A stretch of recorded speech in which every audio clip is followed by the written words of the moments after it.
Hello everyone. बच्चे आज हम डिस्कस करेंगे चैप्टर नंबर 11 का अपना लास्ट स्टैंडर्ड। इस चैप्टर में हम बेसिकली डिस्कस कर रहे हैं एश्योरेंस एंगेजमेंट, जहां पर मुझे ओपिनियन देनी होती है एक ऐसे सब्जेक्ट मैटर पर जो कि बेसिकली कोई हिस्टोरिकल फाइनेंशियल इंफॉर्मेशन नहीं है। और इस एंगेजमेंट के अंदर अभी तक हम देखा जाए तो हमने दो तरह के स्टैंडर्ड्स कवर कर चुके हैं, एक SAE 3400 और एक SAE 3402। आज के इस लेक्चर में हम कवर करेंगे SAE 3420।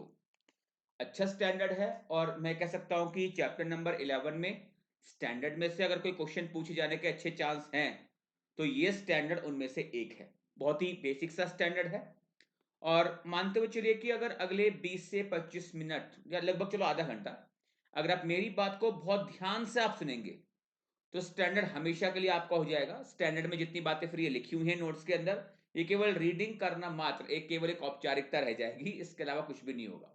बट कंडीशन कि अगले कुछ टाइम के लिए लगभग आधे घंटे के लिए आपको मेरी बातों को बहुत ध्यान से बच्चे प्लीज सुनना है। देखिए प्लीज एसए का नॉट SAE का पहले एक बार जरा आप टाइटल देखिए क्या कह रहा है। Assurance engagement to report on the compilation of pro forma financial information included in a prospectus।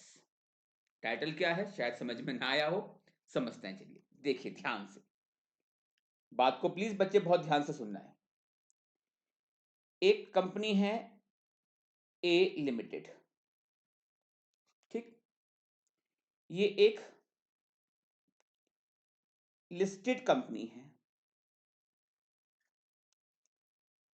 और इस कंपनी को फंड्स की रिक्वायरमेंट है, is in requirement of funds.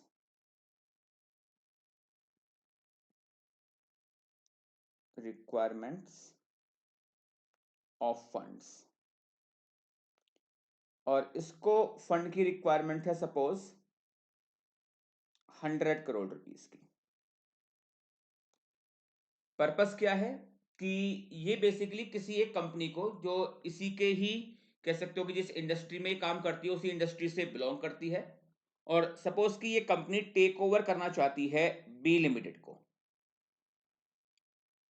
A limited listed company है, ये बी लिमिटेड को टेक ओवर करना चाहती है और टेक ओवर करने के पर्पस के लिए जो इसको अमाउंट की रिक्वायरमेंट आ रही है वो सपोज 100 करोड़ रुपीस की आ रही है। अब ये रिक्वायरमेंट को पूरा करने के लिए कि भाई 100 करोड़ रुपए का जुगाड़ कैसे करा जाए, तो ये कंपनी एक लेके आ रही है public offer. Public offer through a prospectus, through a prospectus. इतनी बात उम्मीद कर सकता हूं बच्चे समझ में आ रही है आपको। एक कंपनी है ए लिमिटेड, लिस्टेड कंपनी है, इस कंपनी को टेक ओवर करना है बी लिमिटेड को, जिसके लिए उसको फंड की रिक्वायरमेंट आ रही है 100 करोड़ रुपीस की।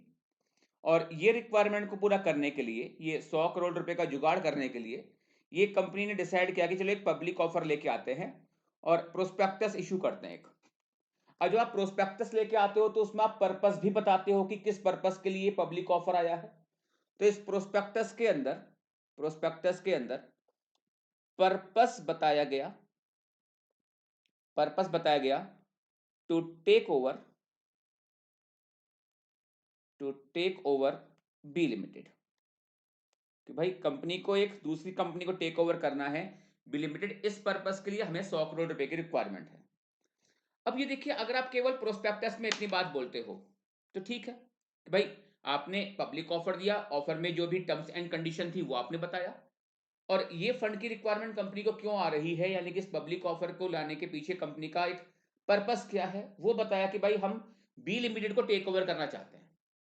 अब ए लिमिटेड का मैनेजमेंट ये सोचता है कि अगर हम थोड़ा सा एक इलस्ट्रेटिव इंपैक्ट ये भी शो करें कि जिस कंपनी को आज हम टेक ओवर करने का सोच रहे हैं बी लिमिटेड को, आज चलिए मैं एक फाइनेंशियल ईयर की बात करता हूं। फाइनेंशियल ईयर चल रहा है ये 23-24, 23-24। इससे पीछे कौन सा फाइनेंशियल ईयर कंप्लीट हुआ होगा जिसके ऑडिटेड फाइनेंशियल स्टेटमेंट्स यूजर को प्रोवाइड कराए गए होंगे? कौन सा रहा होगा 23-24 से पहले का? 22-23। तो ए लिमिटेड की मैनेजमेंट ने ये डिसाइड करा कि जो टेक ओवर हम आज ये फाइनेंशियल ईयर 23-24 में करने के लिए जा रहे हैं, अगर ये टेक ओवर अगर हमने लास्ट ईयर कर लिया होता, 22-23 में ही कर लिया होता, तो 22-23 में जो हमारे ग्रुप फाइनेंशियल स्टेटमेंट्स थे वो फिर किस तरह के होते? सुनना ध्यान से। भाई एक तरफ से देखो, मैंने केवल इतना बोला प्रोस्पेक्टस के अंदर कि भाई देखो हमें 100 करोड़ के फंड की रिक्वायरमेंट है, हम बी लिमिटेड को टेक ओवर करने के लिए जा रहे हैं।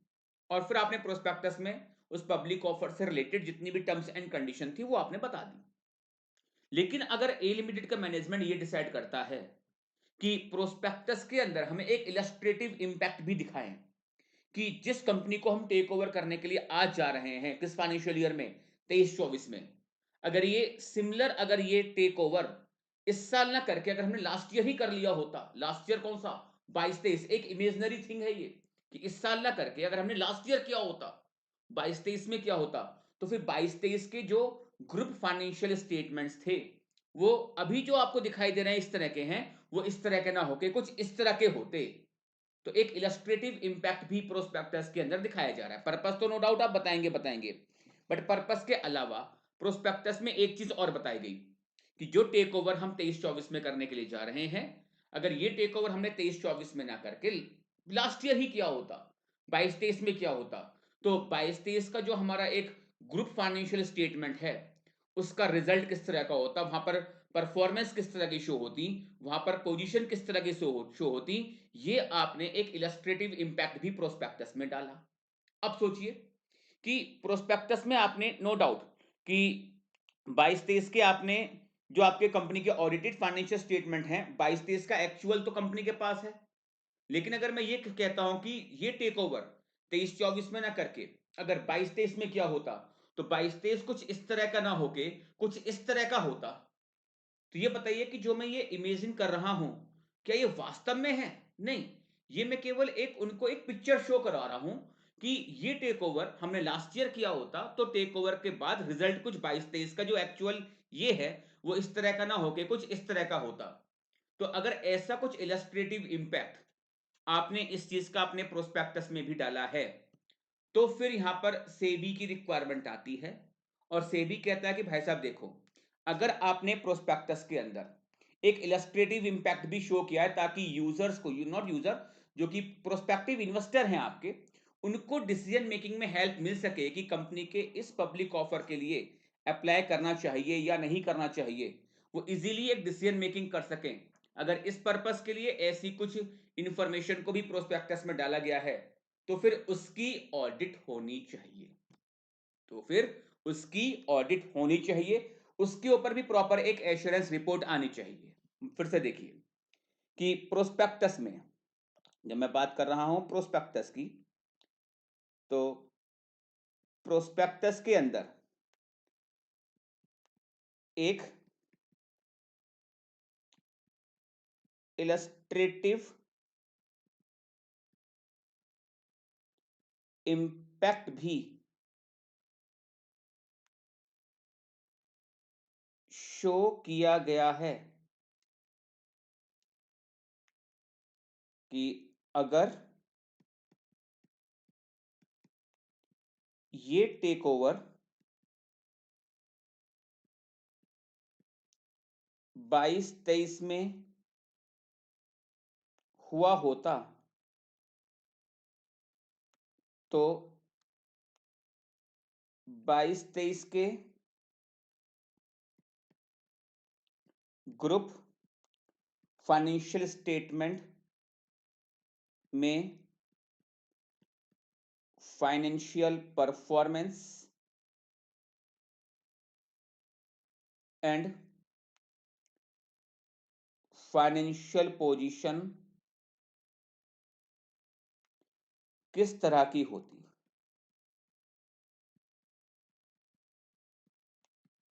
एक इलस्ट्रेटिव इंपैक्ट प्रोस्पेक्टस में यह भी शो किया गया है कि अगर ये टेक ओवर फाइनेंशियल ईयर 22-23 में ही हुआ होता तो 22-23 के जो ग्रुप फाइनेंशियल स्टेटमेंट हैं उसमें जो एक्चुअल परफॉर्मेंस के एक्चुअल पोजीशन बेसिकली आ रही हैं, फिर वो किस तरह की होती? तो financial performance and financial position फिर किस तरह की होती? इन्हें कहा जाता है प्रोफोर्मा फाइनेंशियल इंफॉर्मेशन। अब एक बार जरा बच्चे प्लीज ध्यान से पढ़ना और सोचिए कि क्या प्रोफोर्मा फाइनेंशियल इंफॉर्मेशन का मतलब क्लियर है? ये कोई हिस्टोरिकल फाइनेंशियल इंफॉर्मेशन नहीं है, ना ही कोई ये प्रोस्पेक्टिव फाइनेंशियल इंफॉर्मेशन है। या अगर देखा जाए अभी तक तो हमने ऑडिटिंग एंगेजमेंट के अंदर हिस्टोरिकल फाइनेंशियल इंफॉर्मेशन की ऑडिट करी, एसएई 3400 के अंदर हमने प्रोस्पेक्टिव फाइनेंशियल इंफॉर्मेशन की ऑडिट की थी। लेकिन क्या ये कोई हिस्टोरिकल फाइनेंशियल इंफॉर्मेशन है? नहीं। 22-23 का एक्चुअल तो है नहीं। जो प्रोफोर्मा फाइनेंशियल इंफॉर्मेशन है, क्या ये कोई हिस्टोरिकल फाइनेंशियल इंफॉर्मेशन है? क्या नहीं, क्योंकि हिस्टोरिकल फाइनेंशियल इंफॉर्मेशन में आपने कुछ ना कुछ एडजस्टमेंट्स करी होंगी इस इलस्ट्रेटिव इंपैक्ट को शो करने के पर्पस के लिए। तो ये अपने आप में कोई हिस्टोरिकल फाइनेंशियल इंफॉर्मेशन नहीं है और ना ही ये कोई प्रोस्पेक्टिव फाइनेंशियल इंफॉर्मेशन है, क्योंकि हम तो 22-23 की बात कर रहे हैं कि भाई 22-23 इस तरह का ना हो कि इस तरह का होता, तो हम तो फ्यूचर की बात ही नहीं कर रहे। तो जब फ्यूचर की बात नहीं कर रहे तो ये कोई प्रोस्पेक्टिव फाइनेंशियल इंफॉर्मेशन भी नहीं है और ना ही कोई ये हिस्टोरिकल फाइनेंशियल इंफॉर्मेशन है। इस फाइनेंशियल इंफॉर्मेशन का नेचर है प्रोफोर्मा फाइनेंशियल इंफॉर्मेशन। और प्रोस्पेक्टस के अंदर प्रोफोर्मा फाइनेंशियल इंफॉर्मेशन को भी शामिल किया गया। अब देखिए यहां पर अब सेबी बीच में आई और सेबी ने कहा कि अगर प्रोस्पेक्टस के अंदर प्रोफोर्मा फाइनेंशियल इंफॉर्मेशन दी गई है तो फिर कंपनी आपको इसके प्रोफोर्मा फाइनेंशियल इंफॉर्मेशन के ऊपर एक एश्योरेंस रिपोर्ट को भी आपको प्रोस्पेक्टस में शामिल करना होगा। क्योंकि खुद सोचिए, क्या कंपनी जानबूझकर प्रोफोर्मा फाइनेंशियल इंफॉर्मेशन को मिसलीड कर सकती है या नहीं कर सकती?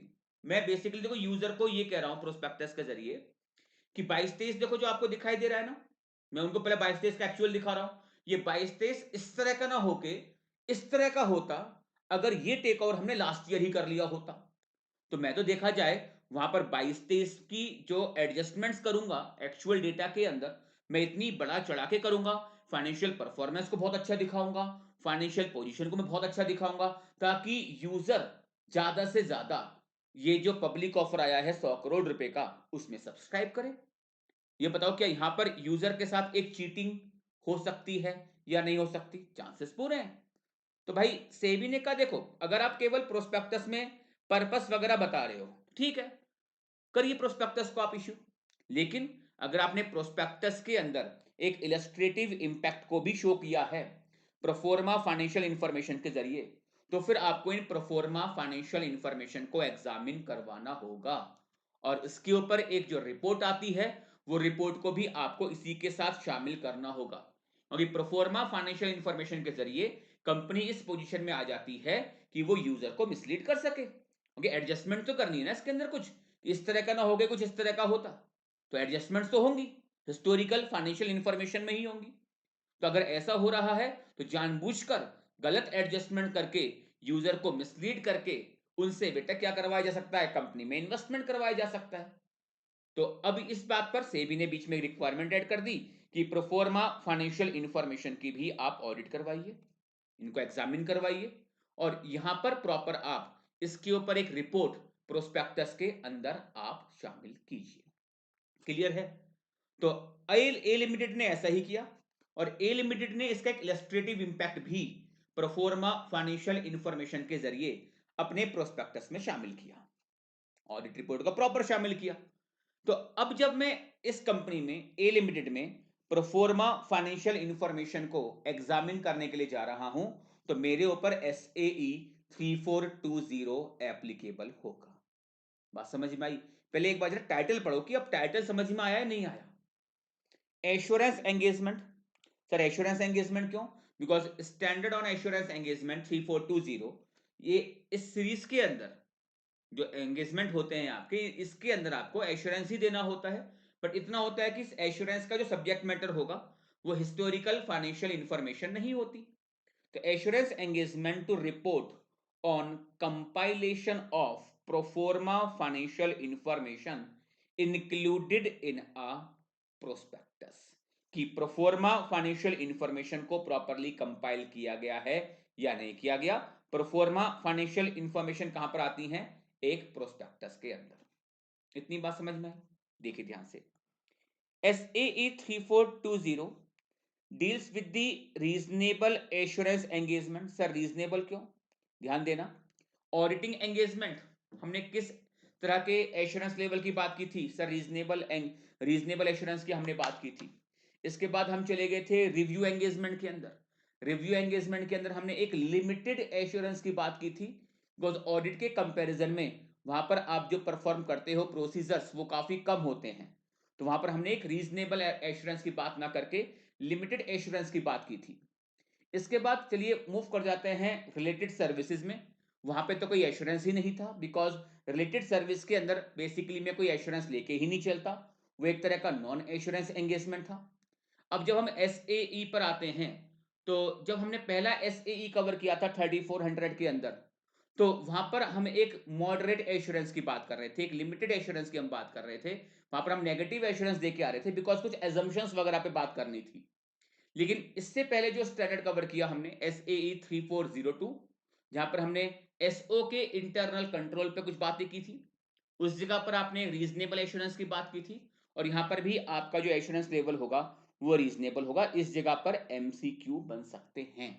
प्लीज ध्यान देना कि कौन से एंगेजमेंट में हमने कैसा एश्योरेंस लिया है। तो SAE 3420 deals with the reasonable assurance engagement undertaken by a practitioner। यहां पर ऑडिटर वर्ड से एड्रेस नहीं किया जाएगा। किस वर्ड से इसको एड्रेस करेंगे? जो प्रोफोर्मा फाइनेंशियल इंफॉर्मेशन के कंपाइलेशन पर रिपोर्ट कर रहा होगा उसको इस स्टैंडर्ड में एड्रेस किया जाएगा by the word practitioner. Undertaken by a practitioner to report on the responsible party's compilation of pro forma financial information included in a prospectus। अब यहां पर एक वर्ड आया रेस्पॉन्सिबल पार्टी। इस स्टैंडर्ड में ए लिमिटेड को, जो कि प्रोफोर्मा फाइनेंशियल इंफॉर्मेशन बना रही है, इसको एड्रेस किया जाता है एज रेस्पॉन्सिबल पार्टी। नाम से लगा लो आइडिया कि जो कि प्रोफोर्मा फाइनेंशियल इंफॉर्मेशन के कंपाइलेशन के लिए रेस्पॉन्सिबल है, उसको स्टैंडर्ड में एड्रेस किया जाएगा रेस्पॉन्सिबल पार्टी। ए लिमिटेड ने सपोज मिस्टर एक्स को हायर किया था प्रोफोर्मा फाइनेंशियल इंफॉर्मेशन पर रिपोर्ट करने के पर्पस के लिए, तो मिस्टर एक्स को इस स्टैंडर्ड में जो एड्रेस किया जाएगा बाय द वर्ड प्रैक्टिशनर।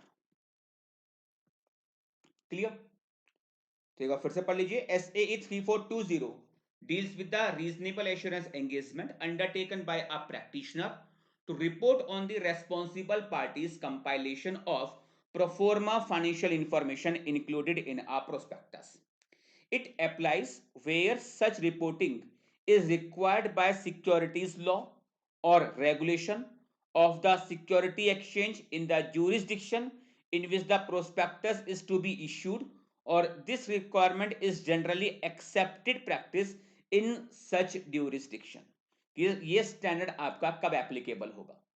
तो हमें पता है कि ऐसा कंपनी एक्ट में लीगल रिक्वायरमेंट नहीं आ रही है, लेकिन सेबी की ओर से रिक्वायरमेंट आई है कि अगर प्रोस्पेक्टस के अंदर इलस्ट्रेटिव इंपैक्ट को शो करने के पर्पस के लिए प्रोफोर्मा फाइनेंशियल इंफॉर्मेशन का कंपाइलेशन शामिल किया गया है प्रोस्पेक्टस के अंदर, तब उस केस में एक एश्योरेंस रिपोर्ट भी आपको देनी होगी कि ये कंपाइलेशन प्रॉपरली हुआ है या नहीं हुआ। बिकॉज अगर मैनेजमेंट चाहे तो यहां पर यूजर को मिसलीड कर सकता है। सेबी ने यूजर के इंटरेस्ट का ध्यान रखते हुए ये लीगल रिक्वायरमेंट को दिया कि भाई आपको इसके ऊपर एक एश्योरेंस रिपोर्ट एक प्रैक्टिशनर के द्वारा लेके इसको अपने प्रोस्पेक्टस के अंदर शामिल करना होगा। ठीक है? अब देखिए बेसिकली इसमें स्टेप्स क्या होंगे, कैसे काम होगा। भाई कंपनी ने क्या काम करा है, इसी एग्जांपल को लेके चलते हैं आगे। कंपनी 23-24 में एक कंपनी बी लिमिटेड को टेक ओवर करना चाहती है। कंपनी को इसके पर्पस के लिए 100 करोड़ रुपए के फंड्स की रिक्वायरमेंट है, और ये 100 करोड़ रुपए का जो फंड है इसको लेने के पर्पस के लिए कंपनी एक पब्लिक ऑफर लेके आई है प्रोस्पेक्टस के जरिए। अब प्रोस्पेक्टस में ये वाली बात को दिखाने के लिए कि भाई ये टेक ओवर इस साल ना हो कि अगर लास्ट ईयर हुआ होता तो लास्ट ईयर का रिजल्ट जो ग्रुप फाइनेंशियल स्टेटमेंट्स हैं उनके रिजल्ट्स कुछ इस तरह के रहे होते, यानी कि फाइनेंशियल परफॉर्मेंस 22-23 की कुछ इस तरह की रही होती।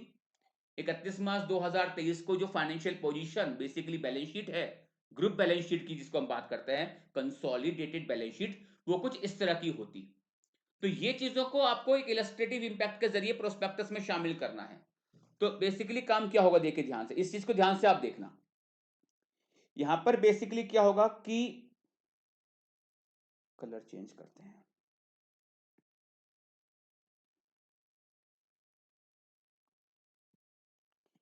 कंपनी सोर्स में से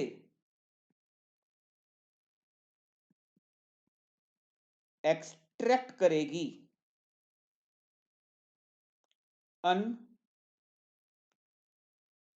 अनएडजस्टेड फाइनेंशियल इंफॉर्मेशन को।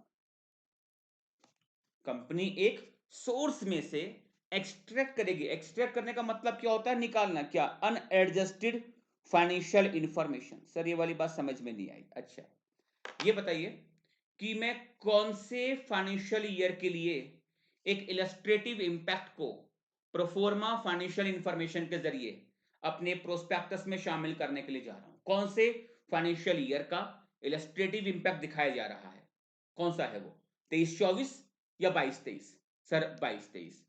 तो मैं बोलूंगा यहां पर कि जो 22-23 का फाइनेंशियल ईयर, 22-23 के जो ऑडिटेड फाइनेंशियल स्टेटमेंट हैं, वो आपका एक सोर्स है। बिकॉज हम चेक करेंगे सोर्स एप्रोप्रिएट है या नहीं है। तो बेसिकली हमारे लिए जो सोर्स की बात आई मेरे इस एग्जांपल में, वो सोर्स हुआ financial statement, financial statement of 22-23। Clear? तो 22-23 के फाइनेंशियल स्टेटमेंट में से हम एक्सट्रैक्ट करेंगे अनएडजस्टेड फाइनेंशियल इंफॉर्मेशन। अब सर ये अनएडजस्टेड फाइनेंशियल इंफॉर्मेशन क्या है? ये बेसिकली आपकी एक्चुअल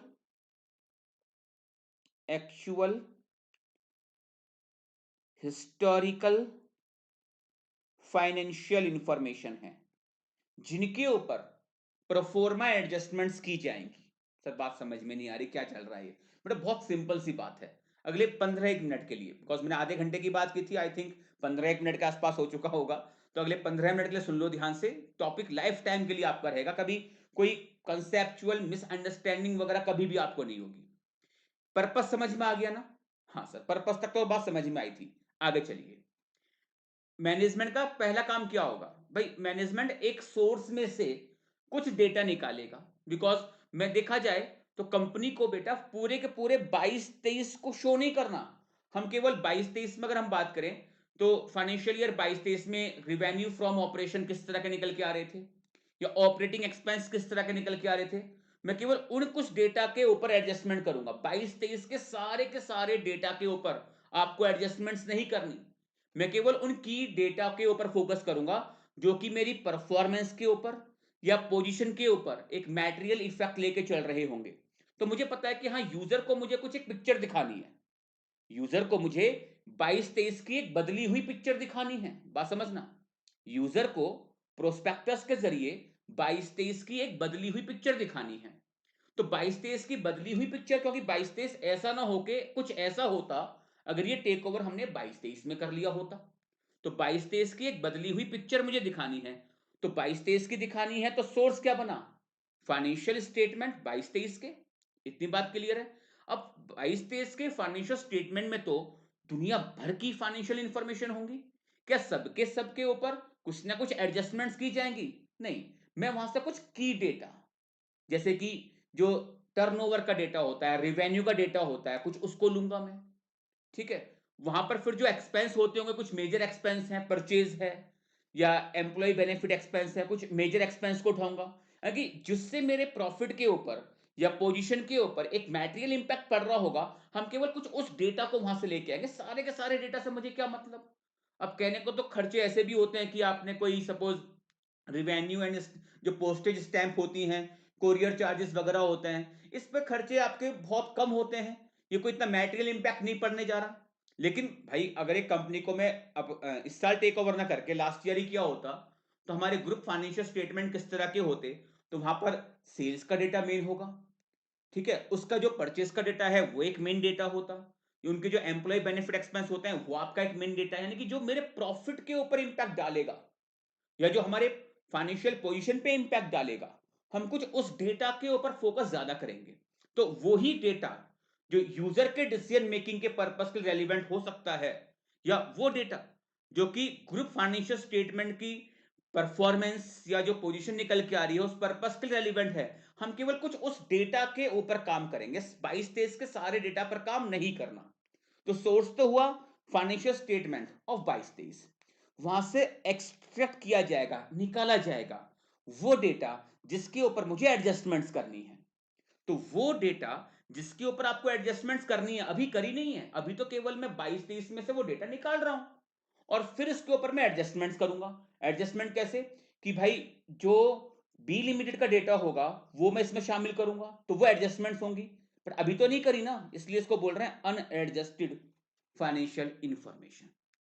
तो सोर्स हुआ यहां पर 22-23 का जो एक्चुअल फाइनेंशियल स्टेटमेंट है, एक्चुअल, ये एक्चुअल है, एक्चुअल फाइनेंशियल स्टेटमेंट ऑफ 22-23, इसमें से एक्सट्रैक्ट करा है अनएडजस्टेड फाइनेंशियल इंफॉर्मेशन, क्योंकि ये वही इंफॉर्मेशन है, फाइनेंशियल इंफॉर्मेशन, जिस पर हम एडजस्टमेंट करेंगे। अभी करी तो नहीं है ना, अभी करी नहीं है, इसलिए इसको वर्ड दिया गया है अनएडजस्टेड फाइनेंशियल इंफॉर्मेशन। ये कीवर्ड है बेटा, सोर्स वर्ड आपको समझ में आना चाहिए। सोर्स में से एक्सट्रैक्ट किया जाएगा अनएडजस्टेड फाइनेंशियल इंफॉर्मेशन को। अब अनएडजस्टेड फाइनेंशियल इंफॉर्मेशन, इस पर आप क्या करेंगे, सोच सकते हो आप आगे। अनएडजस्टेड फाइनेंशियल इंफॉर्मेशन पर आप क्या करेंगे? सर इसके ऊपर हम कुछ प्रोफोर्मा एडजस्टमेंट्स करेंगे। तो अप्लाई करेंगे, इसके ऊपर हम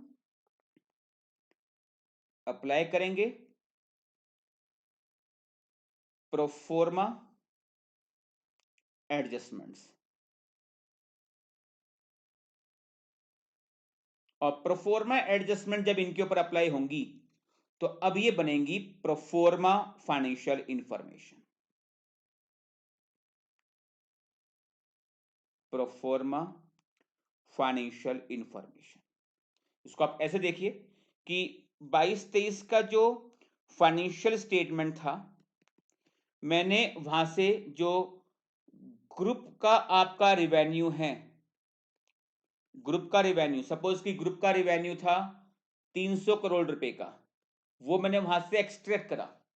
अब मैं कह रहा हूं कि भाई बी लिमिटेड को जो हम आज टेक ओवर कर रहे हैं 23-24 में, अगर वो इस साल ना करके हमने लास्ट ईयर किया होता, तो लास्ट ईयर का जो ग्रुप रिवेन्यू हम 300 करोड़ रुपए का दिखा रहे हैं, एक्चुअल वो 300 का ना होके जो बी लिमिटेड का डेटा होगा वो भी मर्ज करूंगा मैं इसके अंदर।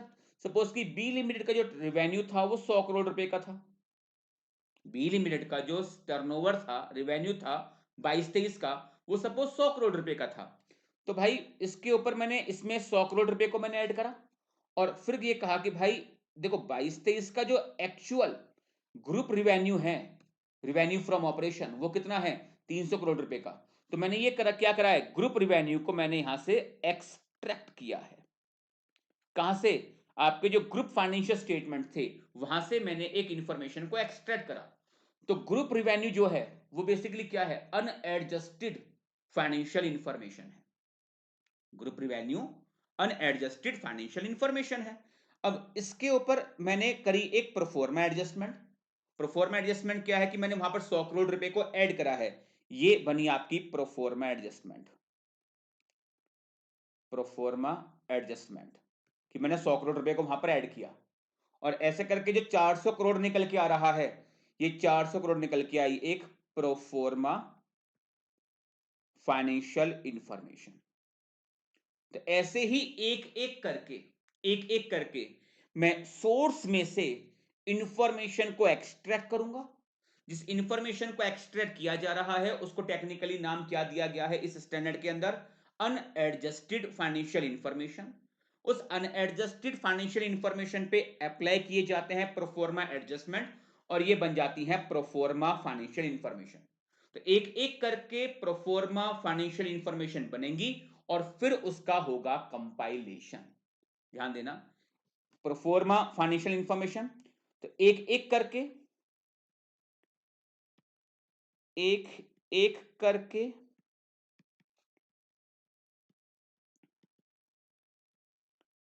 प्रोफोर्मा फाइनेंशियल इंफॉर्मेशन बनेंगी, देयर आफ्टर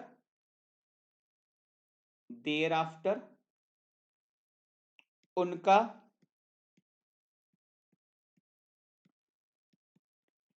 कंपाइलेशन होगा एज पर। अब मैं दो वर्ड लिख रहा हूं, जरा सोचना सही वर्ड क्या होना चाहिए, एज पर एफआरएफ या एज पर क्राइटेरिया। सोचिए, इतना तो समझ में आ गया कि प्रोफोर्मा फाइनेंशियल इंफॉर्मेशन क्या है। अगर मैं इसको मैथमेटिकली लेके चलूं तो unadjusted financial information plus compilation adjustment is equal to pro forma financial information. देख लो ध्यान से मैंने क्या बोला है। मैंने ये कहा है कि अनएडजस्टेड फाइनेंशियल इंफॉर्मेशन प्लस, जब मैं इनके ऊपर क्या अप्लाई करूंगा, प्रोफोर्मा एडजस्टमेंट्स, प्रोफोर्मा एडजस्टमेंट, तब क्या बन जाएंगी ये, प्रोफोर्मा प्रोफोर्मा फाइनेंशियल इंफॉर्मेशन। समझ में आया? हाँ सर, बात तो क्लियर है भाई। सोर्स में से अनएडजस्टेड फाइनेंशियल इंफॉर्मेशन को एक्सट्रैक्ट किया जाएगा, फिर उनके ऊपर प्रोफोर्मा एडजस्टमेंट्स को अप्लाई किया जाएगा, और उन्हें अप्लाई करके अब जो इंफॉर्मेशन बनेगी वो अनएडजस्टेड इंफॉर्मेशन नहीं है, ये बन गई एडजस्टेड एडजस्टेड फाइनेंशियल इंफॉर्मेशन। और एडजस्टेड फाइनेंशियल इंफॉर्मेशन को मैं क्या कहूंगा, प्रोफोर्मा फाइनेंशियल इंफॉर्मेशन। तो जिस तरह से मैंने अभी रिवेन्यू पे किया है, ऐसे ही जो इनके ऑपरेटिंग एक्सपेंस होते होंगे, कुछ मेजर एक्सपेंस, उनको निकालूंगा। जो आपके परचेज होंगे उसको मैं निकालूंगा। इंटरेस्ट का एक मेजर पार्ट है तो उसको मैं निकाल लूंगा। तो जो जो मुझे लगता है कि जो जो इंफॉर्मेशन ग्रुप फाइनेंशियल स्टेटमेंट्स को मैटेरियली इफेक्ट कर सकती हैं, उनको मैं एक्सट्रैक्ट करूंगा। सारी इंफॉर्मेशन नहीं करनी, फिर से बोल रहा हूं भाई। सोर्स में से पूरा डेटा नहीं निकाल लेना है, सोर्स में से काम का डेटा निकालना है। जो एप्रोप्रिएट डेटा हो उसको आप लेके चलिए, उसके ऊपर एडजस्टमेंट करिए, और एडजस्टमेंट करके प्रोफोर्मा फाइनेंशियल इंफॉर्मेशन बनाइए। एक एक करके प्रोफोर्मा फाइनेंशियल इंफॉर्मेशन बनेंगी, उनका फिर हम कंपाइलेशन करेंगे, और उस कंपाइलेशन को हम प्रोस्पेक्टस में शामिल करेंगे। तो ये क्या हो जाएगा कि एक इवेंट का या ट्रांजैक्शन का इलस्ट्रेटिव इंपैक्ट आ गया प्रोस्पेक्टस के अंदर। लेकिन सेबी ने कहा कि भाई ये जो एडजस्टमेंट्स हैं ये तो अजम्पशन बेस होंगी, कुछ जगह पर आपके अजम्पशंस भी आ रहे होंगे। तो भाई ऐसा ना हो कि यूजर्स को आप मिसलीड करने के लिए जा रहे हो। तो भाई यूजर को प्लीज मिसलीड ना करें। ऐसा करने के पर्पस के लिए कहा कि भाई आपको है ना एक प्रैक्टिशनर को, यानी कि एक सीएन प्रैक्टिस को हायर करना होगा, और प्रोफोर्मा फाइनेंशियल इंफॉर्मेशन के कंपाइलेशन पे आपको रिपोर्टिंग करवानी होगी कि ये प्रॉपरली हुआ है या नहीं हुआ। तो बेसिकली देखा जाए तो अगर मैं प्रैक्टिशनर हूं, मैं क्या चेक करूंगा, सोर्स एप्रोप्रिएट है या नहीं है, एक्सट्रैक्ट आपने अप्रोप्रिएट करा है या नहीं करा, प्रोफोर्मा एडजस्टमेंट जो करी है वो आपकी अप्रोप्रिएट है या नहीं है, कंपाइलेशन एज पर एफआरएफ या क्राइटेरिया, ये क्वेश्चन मैंने भी आपसे पूछा हुआ है, उसके अकॉर्डिंग हुआ है नहीं हुआ। तो आज ये वापस इस पॉइंट पर कि कहां थे हम, यहां पर एक एक करके प्रोफोर्मा फाइनेंशियल इंफॉर्मेशन बनेंगी, देर आफ्टर उनका कंपाइलेशन होगा। अब कंपाइलेशन बताइए, as per FRF word use करूं या as per criteria word use करूं। एफआरएफ अगर लीगल रिक्वायरमेंट होती है भाई, सब कंपनी एक्ट में सपोज ये चीजें होती तो बोलता कि हाँ भाई कंपनी एक्ट में एक रिपोर्टिंग फ्रेमवर्क दिया हुआ है कि कैसे आपको अपने फाइनेंशियल इंफॉर्मेशन के कंपाइलेशन को प्रेजेंट करना है। बट कंपनी एक्ट में तो ऐसी कोई बात है ही नहीं, तो यहां पर एफआरएफ वर्ड नहीं चलेगा, मैं क्राइटेरिया वर्ड यूज करूंगा। ध्यान देना, क्राइटेरिया। बात समझ में आ रही है? तो मुझे क्या देखना होगा कि weather the proforma financial information in all material respect are compiled in accordance with the suitable criteria, because FRF तो applicable, FRF के लिए हम वर्ड यूज क्या करते हैं, applicable, बट क्राइटेरिया के लिए हम वर्ड क्या यूज करेंगे, suitable. It should be a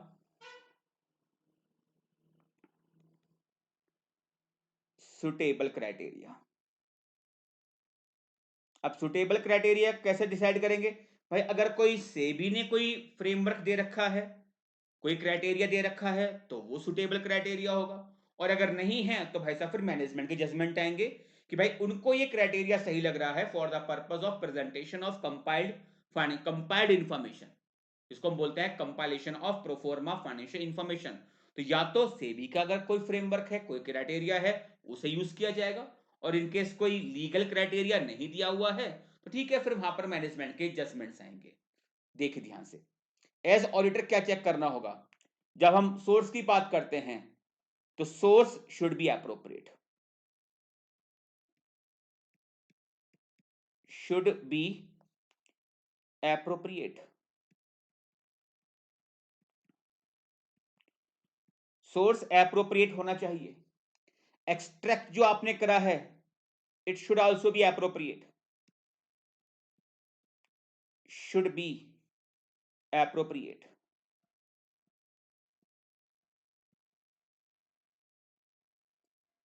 इसके बाद जो आपने परफॉर्मा एडजस्टमेंट्स करी हैं, should be appropriate,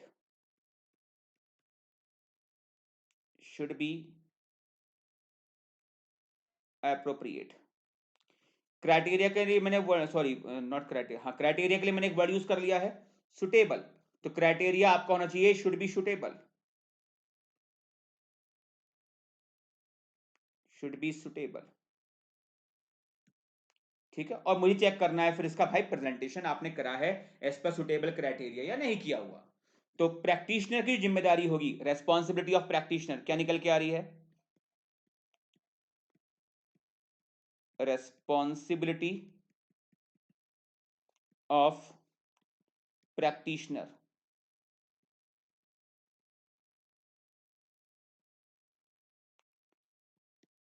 to report whether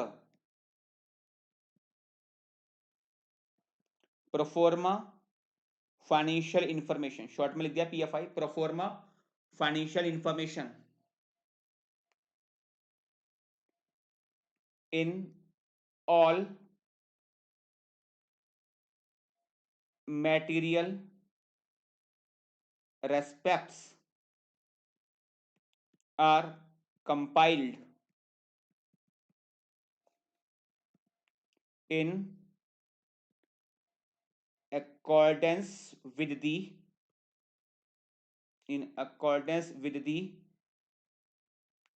suitable criteria।